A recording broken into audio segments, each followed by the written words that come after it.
Hi, my name is Elaine Morgan, and today, I turned 40 years old, and still waiting for the people I love to remember I exist. You'd think that after 4 decades of being overlooked, I'd stop hoping. But hope doesn't disappear. It just hides deeper, waiting for one more chance to be seen. Tonight, the house was silent. No laughter, no voices, only the low hum of the refrigerator and the ticking clock on the wall. On the table sat a small chocolate cake I bought myself this morning. One candle, unlit, waiting, like me. I looked at my phone. No messages, no missed calls, not even a single happy birthday. The screen stared back at me, cold, empty, like the eyes of people who should have cared. I tried to smile, told myself I was strong, independent, that birthdays don't matter anymore. But when the clock hit 11:59, I was still staring at that phone, hoping it would light up. Midnight came. Nothing. So I lit the candle myself. The flame trembled, weak but alive, the only light in the room. "Happy birthday, Elaine," I whispered. The words caught in my throat. My eyes burned, and for a moment, I almost believed someone would walk through the door. Then the phone buzzed. My heart jumped. But it wasn't a call. It was a social media notification. My sister had posted a photo. Her, my parents, and a cake. The caption read, "Family night. Couldn't be happier." I stared at the screen until the image blurred. They hadn't forgotten my birthday. They just chose not to remember. And that night, as the candle burned down to nothing, something inside me finally went out too. If you've ever felt invisible, if you've ever waited for someone to care and they never did, please don't leave without subscribing. Because here, you're seen. Here, your story matters. And no one will ever make you feel forgotten again. Morning light crept through the curtains, soft and pale, the kind of light that should feel warm, but didn't. I woke up to silence again. The cake from last night sat untouched on the table, the candle half melted, its wax hardened into a shape that looked almost like tears. For a moment, I thought maybe I had dreamed everything. The loneliness, the ache, the photo of my family celebrating without me. But when I picked up my phone, the truth was still there. No new messages, no missed calls. Just the same photo staring back at me, my sister, my parents, smiling around a cake that wasn't mine. I stared at it until my chest tightened. It wasn't just about a birthday anymore. It was about every single year I had been the afterthought. Every text that never came. Every chair they never saved for me. I made coffee, sat by the window, and tried to convince myself it didn't matter. But something inside me whispered that it did. Because this time felt final. This time, the silence wasn't just careless. It was chosen. I opened the family group chat. Our last conversation was from 6 months ago. Me reminding them about Mom's doctor appointment, them replying with a thumbs-up emoji. No, thank you. No, how are you? Just a symbol, cold and flat. I started to type, "You forgot again." Then I erased it. What was the point? Explaining pain to people who never felt it is like talking to walls. They hear you, but they'll never understand. So instead, I opened my notebook. I wrote one sentence. 40 years old and still waiting to be remembered. That's when it hit me. I didn't want to wait anymore. Not for a message. Not for love that only shows up when it's convenient. As I closed the notebook, I felt something shift. Small, quiet, but real. The first step of letting go. If you've ever waited for a message that never came, or a call that could have healed everything but didn't, this story is for you. Please, subscribe. Not for me, but so I know I'm not the only one still learning how to stop waiting for love that should have been freely given. That afternoon, I began cleaning my closet, not because I wanted to, but because I needed to move. Silence can drive you insane if you let it linger too long. Old clothes, stacked boxes, a few forgotten photographs. It was strange how 40 years of life could fit into so little space. At the very back, under a pile of winter sweaters, I found a small box wrapped in blue ribbon, faded, dusty, untouched. The sight of it made my hands freeze. I remembered it instantly. Years ago, I bought it for myself. It was supposed to be a birthday gift, one my family could give me when they finally remembered. I told myself I'd leave it there, waiting, until the day they surprised me. But they never did. Year after year, that box sat hidden behind everything I didn't want to feel. I sat on the floor, turning it over in my hands. The ribbon had lost its color. The paper had creased. But somehow, it still carried weight. The weight of every forgotten moment, every promise broken, every hope that never arrived. I untied the ribbon slowly, almost afraid to see what was inside. Inside the box was a small silver bracelet. Simple, delicate, and engraved with a single word: loved. I had bought it 10 years ago. 10 years, waiting for the chance to finally wear it. I never did. Because deep down, I felt like I hadn't earned it. Not from them. I held the bracelet in my palm and realized something I should have known all along. They didn't forget me because I wasn't enough. They forgot me because they never saw me at all. I slipped the bracelet on. It felt cold at first. Then, strangely, right. Not because they gave it to me, but because I was finally giving it to myself. That was the moment I decided. If love wasn't coming from them, I would start learning how to give it to me. If you've ever waited for love that never arrived, if you've ever held on to something hoping someone else would make it special, please subscribe. Because here, we learn to stop waiting for permission to be loved. When I was 10, birthdays still meant something. At least, I thought they did. That morning, I woke up to the smell of pancakes. For a moment, I believed my parents were planning a surprise. I ran downstairs, barefoot, heart pounding with excitement. But when I reached the kitchen, the pancakes weren't for me. My sister Lily was crying again. She wanted chocolate chips instead of blueberries. My mother's arms were wrapped around her while my father flipped another batch to calm her down. No one even looked at me. I stood there quietly until my mother finally noticed me. "Oh, sweetheart. I'm sorry, we didn't get a cake yet. We'll do something later, okay?" Later. That word became a wound I carried into adulthood. At school, my friends sang for me. One of them gave me a handmade card. I smiled and pretended everything was fine, but inside, I was waiting for the real celebration, the one that was supposed to happen at home. When evening came, I walked into the kitchen again. No balloons, no candles, no gifts. My father was watching TV. My mother was folding laundry. Lily was showing off her new bicycle, a just because gift from my parents. That night, I went to my room and drew a cake on a piece of paper, 6 candles, pink frosting, and my name written across it. I placed it on the nightstand, closed my eyes, and whispered, "Happy birthday to me." It sounds childish now, but when you're 10, you still believe that love is earned. You think that if you stay quiet, behave well, and don't cause trouble, one day they'll finally notice you. But that day never came. And as I grew older, every birthday felt like a repetition of that night. The same silence, the same invisible ache. Until eventually, I learned how to celebrate alone. Maybe that's why turning 40 hit so hard. Because deep down, I was still that little girl holding a paper cake, waiting for someone to see her. If you've ever been that child, waiting, hoping, pretending it didn't hurt, please subscribe. Let's not be invisible anymore. Not here. Not together. Patterns don't appear all at once. They grow quietly, like cracks in glass, spreading so slowly that by the time you finally notice, everything is already broken. After that birthday when I turned 10, I started seeing the truth in small details. Every time my sister cried, my mother dropped everything.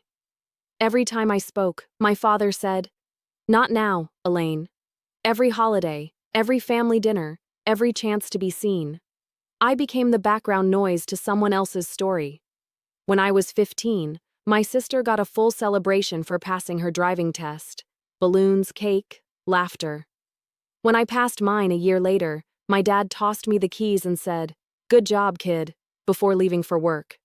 No photo, no memory, no moment. At 17, I was chosen as valedictorian. I walked onto that stage thinking maybe, just maybe, this would be the day they'd finally look proud. They didn't come. My mother later said, "You didn't tell us what time it started." I had.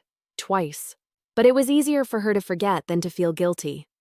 When I moved out for college, they didn't even help me pack. Lily had a going-away dinner when she moved 2 years later. I saw the photos online, candles, speeches, a family toast. I remember staring at my phone and realizing how easy it was for them to celebrate when I wasn't the one they were celebrating. And the worst part? I learned to accept it. I told myself they were just busy or tired or distracted, because if I didn't make excuses for them, I'd have to admit that maybe they just didn't care. Neglect doesn't always come with shouting or slammed doors. Sometimes it comes in silence, in missed calls, in birthdays spent alone, in being the strong one everyone forgets to check on. And now, at 40, I see that nothing ever changed. The pattern only repeated itself, year after year, disappointment after disappointment, until it became part of who I was. If you've ever been the forgotten one, the helper, the listener, the invisible strong one, please subscribe. Because here, we don't stay unseen. Here, the forgotten finally have a voice. I used to believe marriage would fix the emptiness, that finding love outside my family would finally fill the space they left hollow.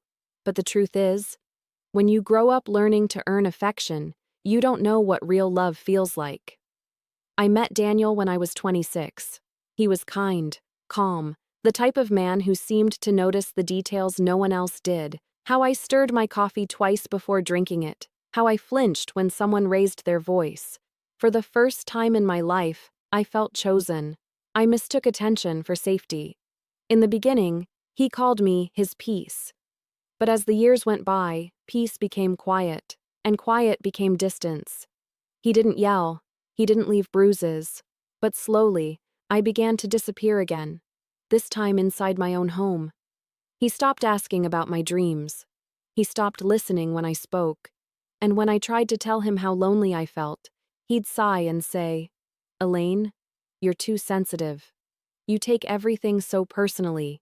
That sentence, it echoed my mother's voice. And I realized I had married the same silence I grew up in, just in a different house. On our 5th anniversary, I baked a cake. He came home late, glanced at the candles, and said he'd already eaten. I watched the wax drip down until the last flame died, wondering how I could feel abandoned while sitting right next to someone. A few months later, he told me, "You don't know how to be loved, Elaine." But he was wrong. I knew exactly how. I just never had the chance. When he left, I didn't cry. I just sat on the couch, staring at the quiet walls, realizing that loneliness wasn't new to me. It was home. That night, I promised myself I would never again beg to be seen. Not from a husband. Not from a family. Not from anyone. If you've ever loved someone who made you feel invisible, please subscribe. Because you deserve to be heard, to be valued, to be seen. And maybe, just maybe, this story will help you remember what real love should look like. That evening, I decided to do something I hadn't done in years. I set the table. 4 plates, 4 wine glasses, a habit from the days when I still believed they might show up. I cooked everything they used to love: roasted chicken with thyme, mashed potatoes, and my mother's favorite salad recipe, the one she used to say no one made quite like me. The house smelled warm, almost alive. For a moment, I let myself pretend that the door would open, that I'd hear familiar footsteps and laughter spilling down the hallway. But it didn't happen. The clock ticked. 8, 9, 10. The candles flickered lower, casting golden reflections over empty chairs. Every second that passed stretched into something unbearable. I poured myself a glass of wine and sat down anyway. I sliced the chicken, served the salad, and whispered, "Happy birthday, Elaine."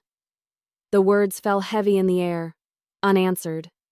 I tried to eat, but each bite felt hollow. It wasn't hunger I felt. It was grief. Grief for all the years I'd spent waiting for something that was never coming. Grief for the girl who once thought being patient would make her lovable. I looked around the room, the framed photos on the wall, the soft light on the tablecloth, and it hit me how much effort I'd always made to look okay. I had built an entire life that looked full, but it wasn't. It was just decoration around an empty space. When the candles finally burned out, I sat there in the dark, listening to the silence. And in that silence, I realized I wasn't angry anymore. Anger would have meant I still expected something from them. But I didn't. Not anymore. What I felt was clarity, the kind that only comes when the illusion finally breaks. I stood up, cleared the table, and wrapped the leftover food. Then I saw the extra plates, untouched, waiting, and quietly put them away. It felt symbolic, like closing a door I'd kept open for 40 years. That night, I didn't cry. I didn't beg. I just whispered one last time, "This is the last birthday I'll ever spend waiting." If you've ever set a table for people who never showed up, if you've ever smiled through the silence because it hurt too much to admit the truth, please subscribe. Because no one deserves to celebrate alone. Not anymore. The next morning, I woke up with the same ache in my chest. Sleep didn't wash it away. If anything, the silence felt heavier. I tried to distract myself, washed dishes, folded laundry, scrolled through meaningless headlines. But my mind kept circling back to one thought. Call them. It wasn't anger that pushed me. It was habit. Because no matter how many times they'd hurt me, a part of me still wanted to believe they cared, that maybe this time things could be different. So I picked up my phone and pressed Mom. It rang once, twice, then went to voicemail. Her voice sounded cheerful, distant, like she was smiling somewhere far away. "Hi, leave a message." I froze. What could I possibly say? "Hey, Mom. Thanks for forgetting me again?" I hung up.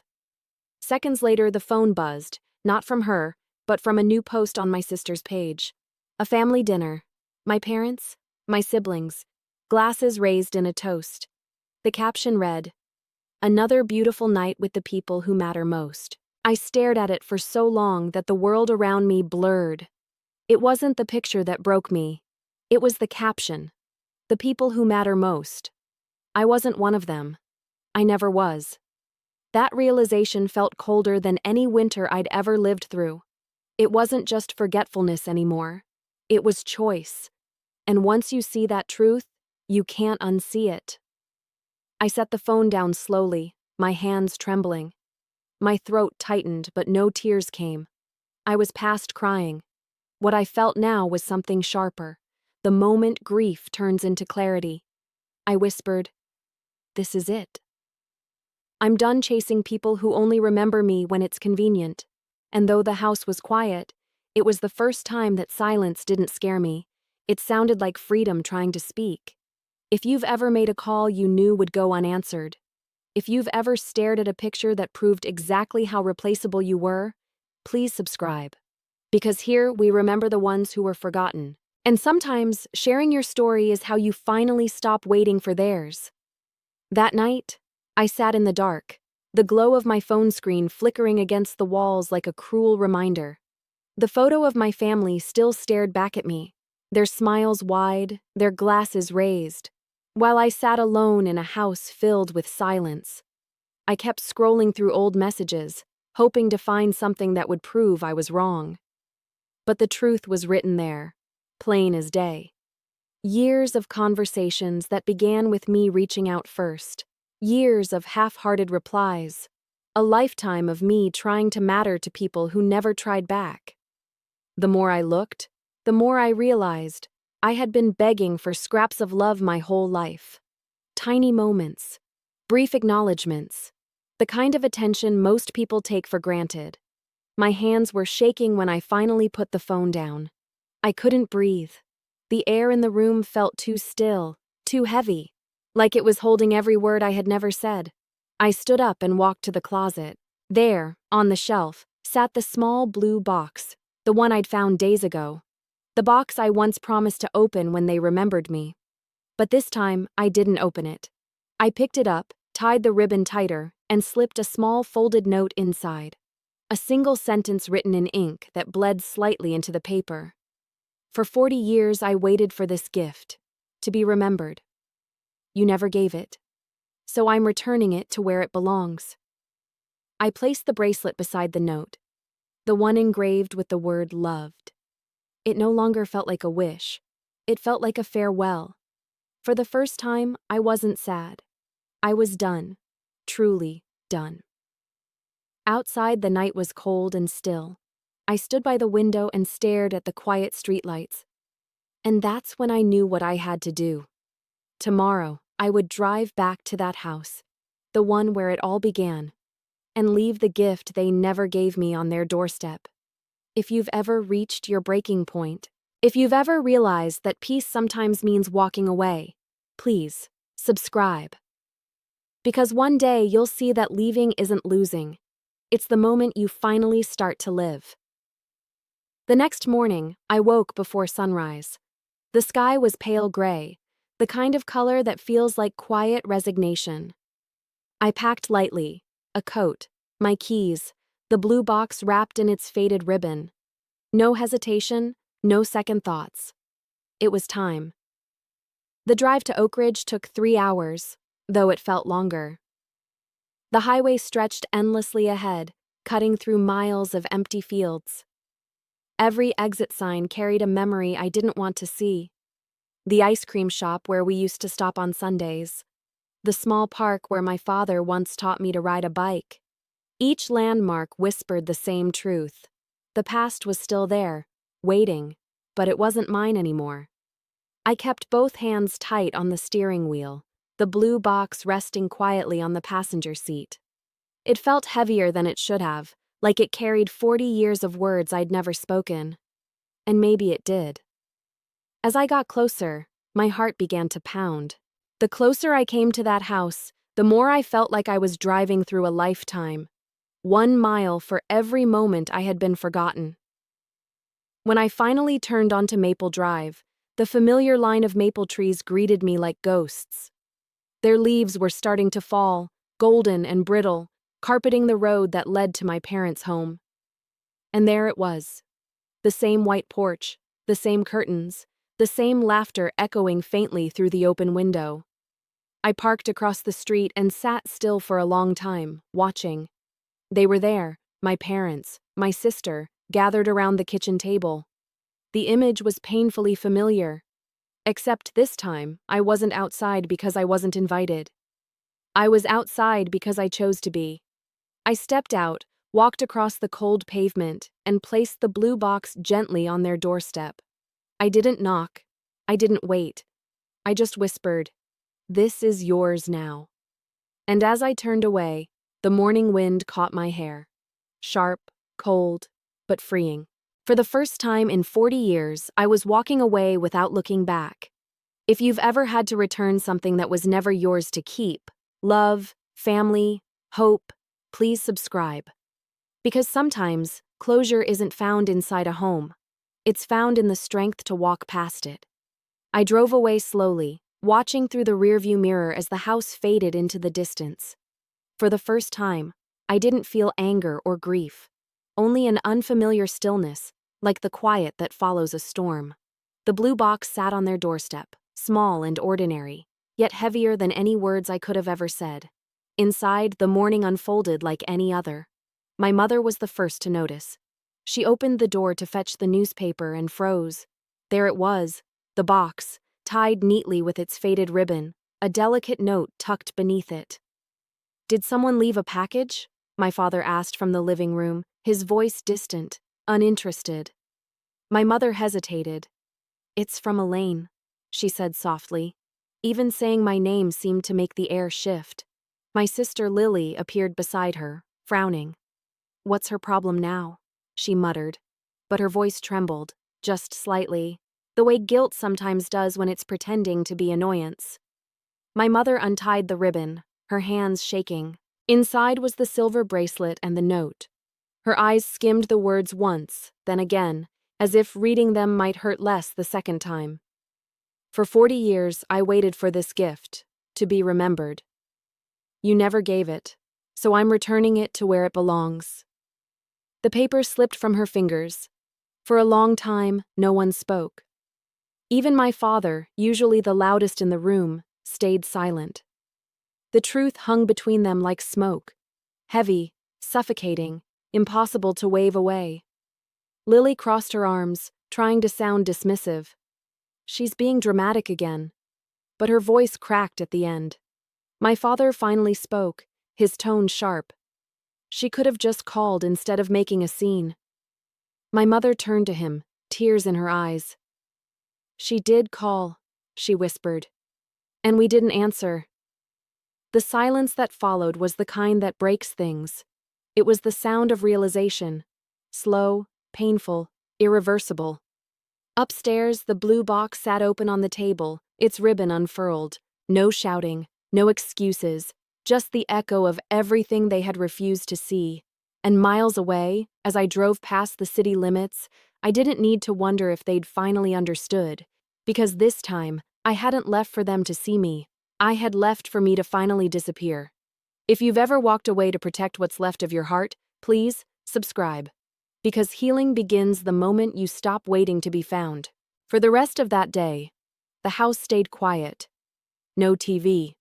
No conversation. Just the sound of the clock ticking through an uneasy silence that no one knew how to fill. The blue box sat open on the dining table, the note beside it like a confession no one wanted to claim. My mother moved through the house as if every step might shatter something invisible. She reheated coffee that had already gone cold, stared through the window, then sat down only to stand again. My father pretended to read the newspaper, though he hadn't turned a page in over an hour. Finally, my mother spoke, her voice trembling. She waited for us. For 40 years. My father didn't look up. She's exaggerating, he said, the same way he had said it my entire life. But this time, even he didn't sound convinced. Lily, restless, stood by the window, arms crossed. She's trying to make us feel guilty, she said quietly. She always wanted attention. But her eyes betrayed her, glossy, uncertain.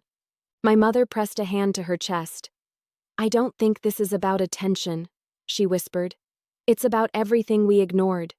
Every call, every message, every time she needed us and we were somewhere else. The words hung heavy between them.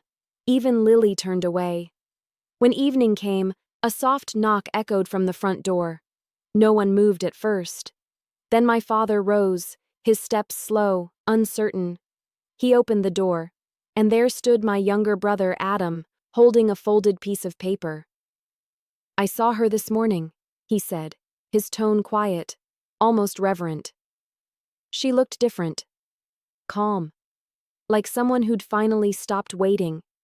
He placed the paper on the table. I asked her if she wanted to talk. She smiled and said she'd already said everything she needed to. My mother covered her mouth, her body trembling. Adam looked at each of them before saying, She doesn't hate you. She's just done. The word done seemed to echo through the room, breaking what little was left of their denial. Lily finally whispered, What do we do now? No one answered, because for the first time, there was nothing to say. The house, once filled with noise and self-importance, felt unbearably hollow. And as my mother's tears fell onto the open note, she realized something far more painful than guilt. Elaine hadn't written it to be forgiven. She had written it to be free. If you've ever walked away not to hurt others, but to finally stop hurting yourself, please subscribe. Because sometimes, freedom begins the moment you stop waiting for an apology that will never come. The morning after I left the blue box, I woke to a silence that felt different. It wasn't the silence of being forgotten. It was the silence of being free. For years, quiet had always meant something was missing. Laughter, warmth, love. But that morning, it felt like peace. I brewed coffee, opened the window, and let the cold air brush against my face. For once, I wasn't waiting for my phone to buzz. I didn't check for messages. I didn't scroll through photos of other people's happiness. I just sat there, breathing, as sunlight crept across the floor. I realized how much time I had spent chasing noise, conversations that drained me, apologies that never came, validation that always expired too soon. And now, without all that noise, I could finally hear myself think. I started small. I took long walks through the park near my house. I watched strangers laugh and realized how distant I had become from simple, ordinary joy. I began journaling again, not to explain my pain, but to understand it. Every page felt like a piece of weight I was setting down, one word at a time. Days turned into weeks. And slowly, the ache in my chest stopped feeling like a wound. It started feeling like space, the kind that could be filled with something new. Sometimes, I'd catch myself thinking about them, my family, wondering if they opened the box, if they understood. But the thought didn't hurt the way it used to. It was just a memory now, like a photograph I could finally look at without flinching. Healing didn't come with fireworks. It came quietly, like sunrise through half-closed blinds. One morning, I caught my reflection in the mirror and didn't see the forgotten daughter anymore. I saw a woman, tired, yes, but whole, still learning, still standing. And for the first time in my life, I didn't need anyone to tell me I was enough. I just knew. If you've ever lived through silence, the kind that made you doubt your worth, please subscribe, because your story deserves to be heard. And maybe, just maybe, the peace you're searching for begins the moment you stop needing someone else to notice you. In the days that followed, the Morgan house no longer felt like a home. The air itself carried tension, heavy, quiet, and sharp. The blue box remained on the dining table, untouched, like an accusation they couldn't throw away. My father avoided the room altogether. He left early for work, came home late, and spoke as little as possible. But even silence couldn't hide what guilt looks like. He moved slower, shoulders heavier, as if the truth written in that note followed him from room to room. My mother was the opposite. She couldn't stop pacing, couldn't stop talking about how things got this bad. Every time she spoke my name, her voice trembled, half in regret, half in fear of what she'd lost. But it was Lily who cracked first. She tried to pretend nothing had changed, posting cheerful photos, forcing laughter at dinner. Until one night, my younger brother Adam quietly said, "Do you really not see it, Lily?" She was right. The words dropped like glass on tile. Everyone froze. My mother looked up, startled. My father's jaw tightened. But Adam didn't stop. "She waited for years," he said. "All she ever wanted was to be treated like family. And we made her feel like she never belonged." Lily's face went pale. "That's not true," she whispered. But her voice wavered. Adam's tone grew sharper. "Really? When was the last time you called her just to ask how she was? When was the last time you remembered her birthday without someone reminding you?" The silence that followed was worse than shouting, because no one had an answer. My mother covered her mouth, her eyes brimming. "I thought she understood. I thought she knew we loved her." Adam looked at her sadly. "Maybe that's the problem. You thought she knew. You never showed her that night. The house felt smaller. The walls seemed to echo with everything left unsaid. They didn't argue after that. They just stopped pretending. And for the first time, each of them began to see what it really meant to lose someone who had always been there, quietly waiting to be seen. If you've ever realized the damage of silence too late, please subscribe. Because love only heals when it's spoken, and regret always speaks too softly, too late. It was almost 2 weeks after I left the blue box when my phone finally rang. The screen lit up with a name I hadn't seen in a long time. Dad. For a few seconds, I just stared at it, frozen. The same man who had ignored every message, every birthday, every cry for attention, was now calling me. My first instinct was to answer, because that's what the old me would have done, the daughter desperate to prove she was still worth the effort.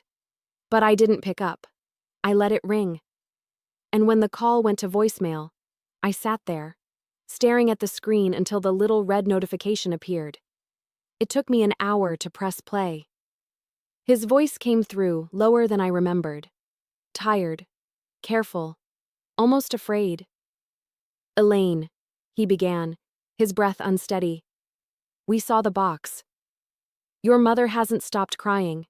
I don't know what to say except, I guess I should have said something years ago." He paused. In the background, I could hear the faint hum of the television, a show he wasn't really watching. He continued, "You always were the strong one. I thought that meant you didn't need as much. But maybe I was wrong. Maybe I just didn't know how to be a father to you." For the first time in my life, he sounded human. Not proud, not defensive, just broken. "I'm not asking for forgiveness," he said softly. "I just wanted you to know that I'm sorry. And that your mom misses you. We both do." The message ended with a quiet click. And then, only silence.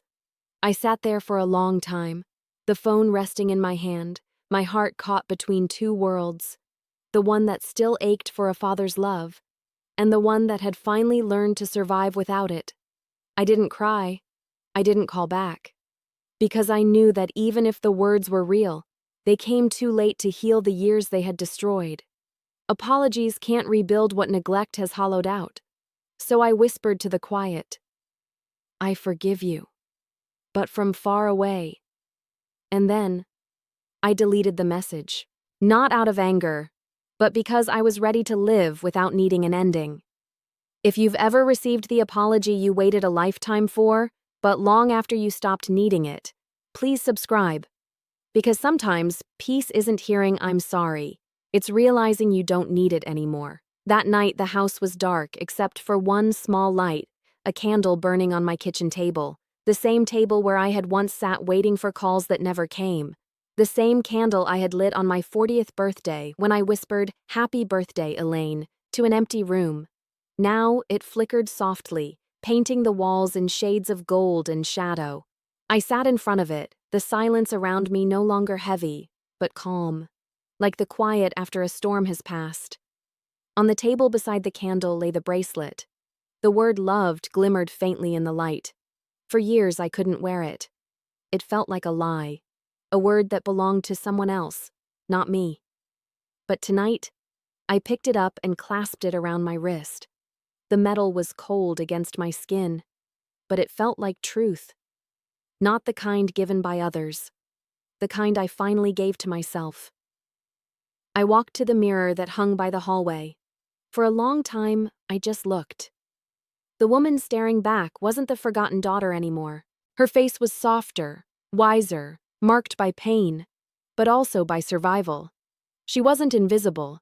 She was visible to herself. I thought about the years I had wasted trying to fit into the shape of someone they could love. The birthdays spent waiting. The phone calls that never came. The quiet dinners pretending everything was fine. And I realized I didn't need their approval to exist. I never did. I leaned closer to the mirror and whispered, "You are enough." It felt strange at first, like saying the words for someone else. But as I repeated them, my voice grew steadier. "You are enough." Tears came, slow, not from sadness, but from release. Because somewhere deep inside me, that little girl with the paper cake finally heard the words she had waited her whole life for. I blew out the candle. Smoke curled upward, soft and gray, vanishing into the air. But the warmth it left behind stayed. I turned off the lights, walked to bed, and for the first time in years, I didn't fall asleep wishing for anyone to remember me. I just whispered into the dark, "I remember me." If you've ever stood in front of a mirror and struggled to believe the person staring back deserved love, please subscribe. Because here, we remember you. And sometimes, the only light you need is the one you learn to carry inside yourself. It was a quiet Sunday afternoon when the knock came.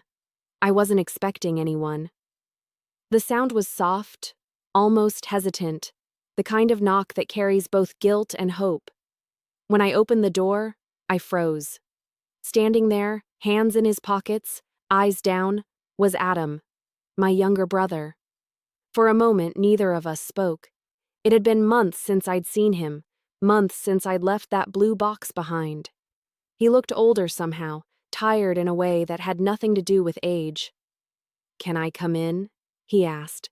His voice was quiet, almost fragile. I nodded and stepped aside. He walked in slowly, glancing around the small apartment. The plants by the window, the stack of books on the counter, the single framed photo of me and my grandfather. "It's peaceful here," he said. I smiled faintly. That's the point.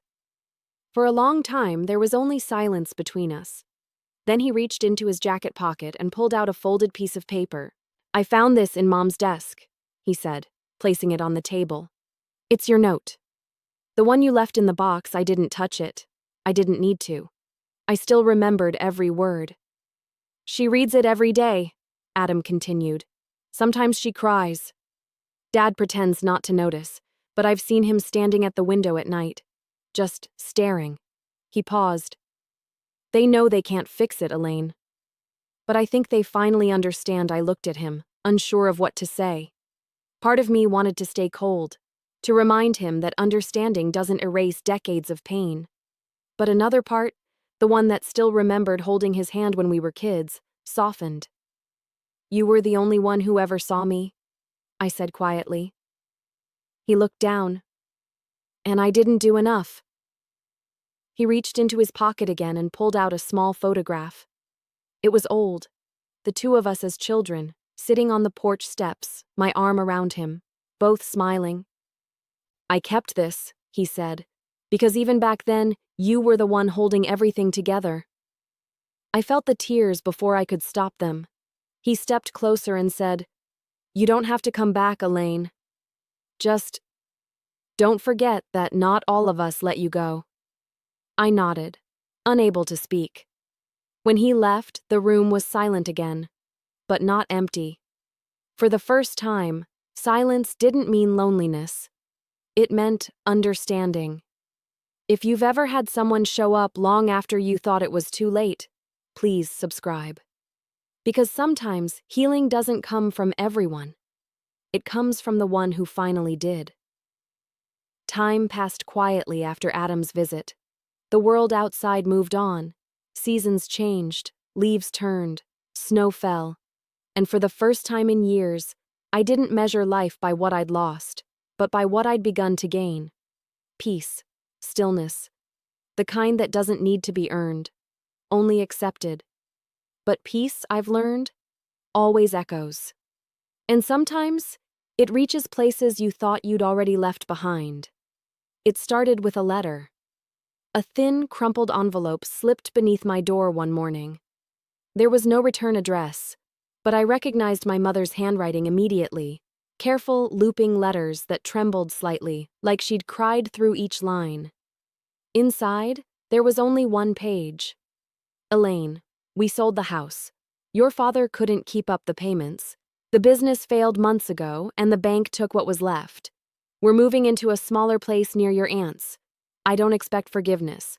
I just want you to know that not a day goes by that we don't think about you. Mom." I read it once, then again, and for the first time, I didn't feel pity. I didn't feel anger. I just felt release. The house that had been a monument to our family's pride, the dinners, the parties, the endless comparisons, was gone.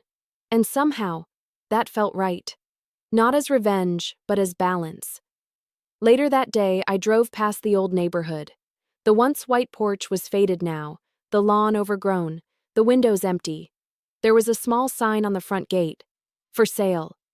But the truth was, it had been empty long before the furniture was gone. I parked across the street and sat in silence, remembering everything that had happened inside those walls. Birthdays missed, words swallowed, love withheld. And I realized that what they had lost wasn't just a house. It was the illusion that love could survive without effort, that family could exist without care. A part of me wanted to step out, to walk up the driveway one last time, but another voice, calmer, stronger, said, "You've already left." So So I stayed in the car and whispered a quiet goodbye. Not to them, but to the version of myself that had once lived there. The girl who waited for apologies, for affection, for acknowledgement that never came. She deserved peace too.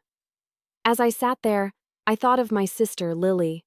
I'd heard from Adam that she was struggling, her perfect image crumbling, her confidence fading now that the spotlight was gone. She had moved into a small apartment downtown, away from our parents, working at a job she didn't talk about much. Adam said she barely posted photos anymore. The girl who once needed the world to watch her was learning what it meant to be unseen. And strangely, I didn't feel satisfaction, only understanding. Because we were both products of the same silence, two different sides of the same neglect. She craved too much attention, and I got none. Both of us grew up hungry for love that never came freely. As I drove away, the last glimpse of the house disappeared behind the trees. And in that moment, I knew the past had finally let go of me. I didn't win, and they didn't lose. Life had simply evened the scales. If you've ever watched the walls of a painful past finally fall, if you've ever seen justice arrive quietly, not through revenge, but through peace, please subscribe. Because sometimes the best kind of closure isn't loud or dramatic. It's silent, it's honest, and it's yours. A year passes differently when you stop waiting. Days no longer blur into disappointment. The silence stops hurting, and life starts whispering again. My name is Elaine Morgan, and today I turned 41. But this time, the air feels different. The quiet doesn't echo. It breathes. And I don't wake up hoping someone remembers. I wake up knowing I already have all that I need. The morning sun filters through the curtains, painting soft gold over my living room. There's no tension, no waiting for a phone to ring. Just peace. Coffee brewing. A record spinning in the corner. Slow, gentle, the kind of music that fills spaces without demanding attention. On the kitchen counter sits a cake. Small, white, simple. Not bought out of pity, but out of joy. Beside it, a bouquet of wildflowers from the local market. And a small card that reads, "Happy 41, Elaine. You are loved, more than you'll ever know." I smile. It's from Adam. He's been visiting often. Sometimes he brings his girlfriend, sometimes just stories. He always apologizes for the past, but I keep telling him there's no need. He was a child when all of that happened. He's the one who tried, and that's all I'll ever remember. We've built something new, he and I. Something simple. Something honest. A version of family that doesn't require pretending. Later that afternoon, my apartment fills slowly with warmth and noise. The good kind.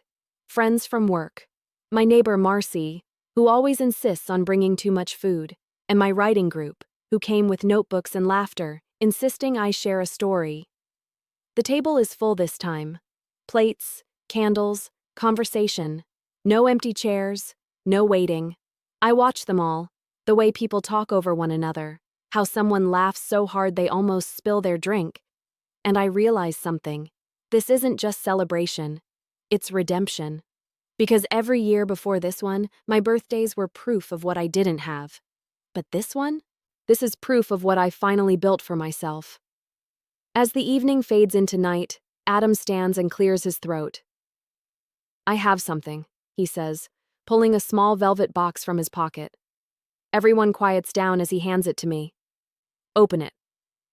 Inside is a silver locket, delicate, polished, engraved with 4 simple words. "You were always enough." I don't cry right away.